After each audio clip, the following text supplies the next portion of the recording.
In the end, Megan opted to tell them. They absolutely had a right to know. She decided to call her father at work. He would probably a lot easier to talk to than her mom. Megan? Drew asked, surprised that she had bothered to call. Anytime his children called him at work, it meant one of two things: something horrible had happened, or was about to happen, or something so wonderful had happened that they could not contain themselves until he got home. He sincerely hoped that it was the latter. Jess is in the hospital. So much for that.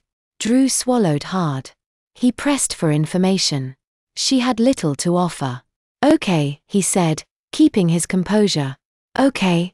Megan replied, surprised by his apparent nonchalance. Does your mother know yet? No. I think you'd better let me tell her. Megan agreed that this was a good idea.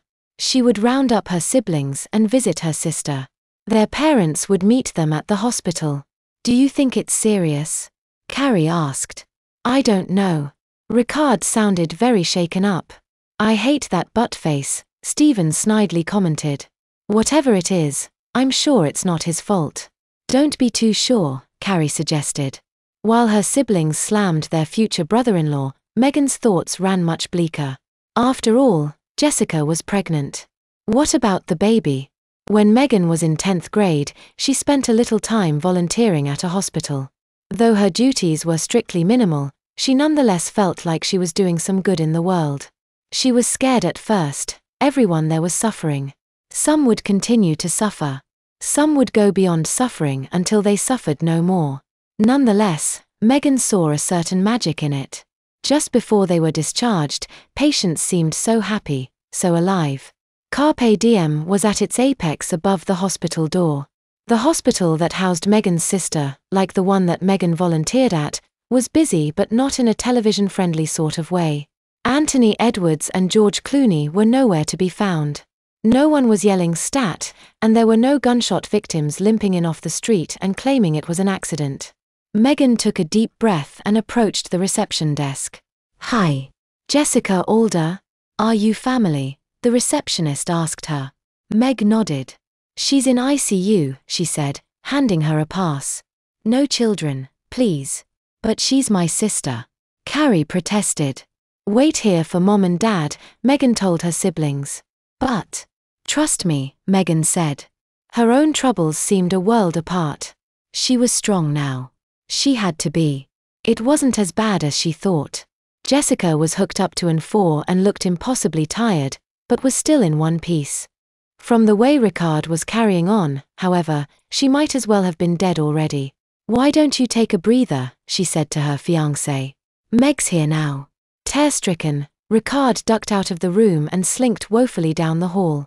Meg, Jessica said, her voice sounding scratchy and hoarse. Thank God. What happened? Megan asked. Are you going to be okay? Oh, I'm just fine and dandy, she replied sardonically. Jess. It was an accident. I was in a bit of a hurry, but still quite alert. Some mental deficient was yapping away on their cell phone and paying even less attention than I was. I reacted, too slowly. It turns out, there was a collision and now I'm a bit banged up. Q Sarah. When Ricard called, I thought it was something much worse. Well, there was some internal damage. Megan sensed she was trying to put a good face on things. She was lying, she was pretending, she was denying again. I called Dad, Megan confessed. He and Mom will be here soon. Jessica's face went pale. You did what? Look, I know you guys fight sometimes, but they are your parents too. They had to know. Megan. What? She began to sob. I lost the baby. I lost the baby and Mom is going to think it's all my fault. I lost the goddamn baby. Megan felt herself becoming ill. She was sick with guilt. Now she knew why Ricard was so insistent she didn't tell anyone. Now she understood. Jess, I'm so sorry. Lot of good that does me now.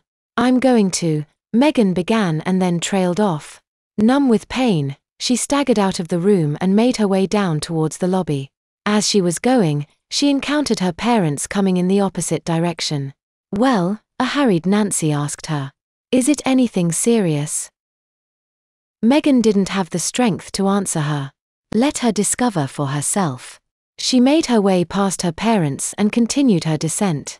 A moment later, she could hear her mother's scream transcend the hospital corridors like the savage, shrieking wail of a banshee.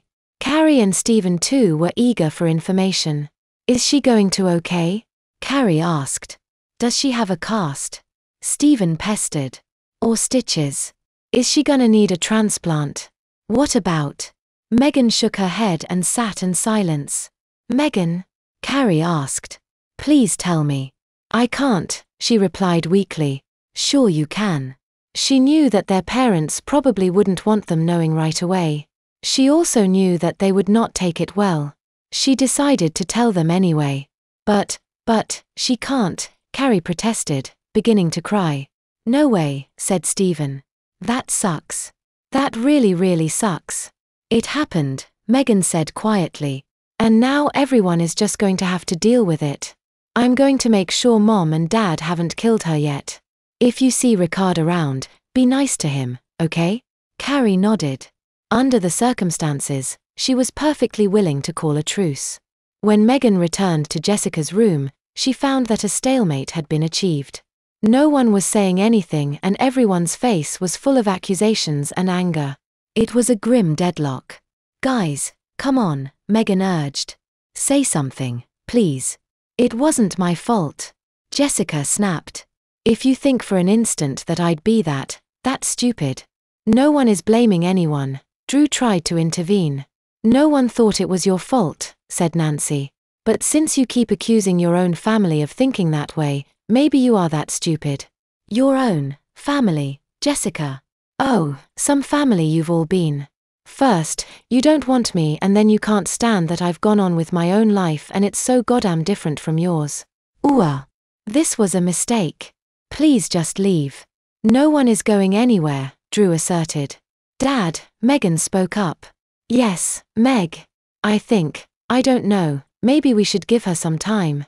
Suddenly, everyone was staring at her. Megan felt like sinking into a hole in the ground. "All right," Nancy said stiffly. "We'll be just down the hall." Megan was about to file out behind her parents when Jessica grabbed her arm. "You stay," she commanded. Megan was willing to oblige. "Since when did you become the mediator?" Megan shrugged. "I guess I've always been." "Well, since you are the one remotely sane person I can talk to right now, I'll let you in on a little secret. I hate it. All of it. I hate that I got in an accident and I hate that my baby is dead. I hate that Mom blames me and Dad doesn't know what to think. I hate that loathsome cur of a driver I collided with even though it might not have been their fault. I hate Rick for treating me like I'm made of porcelain and weeping over me and the baby every 2 seconds. Most of all, right now, I hate Emmy for allowing this to happen. It's not your fault." "Ah, but it is." "Are you familiar with the concept of hubris?" Megan nodded. "False pride. I had a nice life. A good life. Perhaps too good. I was finally in control of steering my destiny towards the desired end, and, at such a relatively young age too. And now this." Megan thought back to the day Ted dumped her. She felt like the world was going to end. In fact, she herself almost got into a car accident. "I know what you mean," she said. "The worst, I fear, has yet to come. They have to run some more tests, make sure nothing else is wrong with me. Recovery is going to be a bitch. It's going to be tough on Rick as well. I don't know how or if at all he can handle it. There's just so much." "Maybe you should take a break," Megan suggested. Jessica scoffed. "A break? What do you propose? Skiing in the Alps? Cashing out my 401k and heading down to Boca? Get real, Meg." "No, hold on." Megan ducked out of the room. She needed to think. Everything that happened had happened in cycles. When she was down, her family pulled her up. When Carrie was in crisis, she was there to help. Who did Jess have? A terribly devoted but otherwise ineffectual fiancé? A circle of superficial bohemians posing as friends? That wouldn't do. She needed someone to be with her. She needed family. But this family? Megan closed her eyes and tried to remember what it was like when Jess was living at home. There were fights, but it wasn't that bad. Not until the end, anyway. Teen angst could be a killer, especially if it is given time to foster. But Jessica was older now. More mature. There was still a lot of defiance in her, but Megan held out the hope that things could be worked out. Maybe, if she came home for a little bit, things would be okay. Maybe. It was what she wanted. Maybe. But would her parents go for it? Would Jess? Maybe. A. Why don't you come home? Megan proposed to her sister. At least until you feel better. B. It was a fool's folly, Megan thought. Besides, she had done enough damage for one day.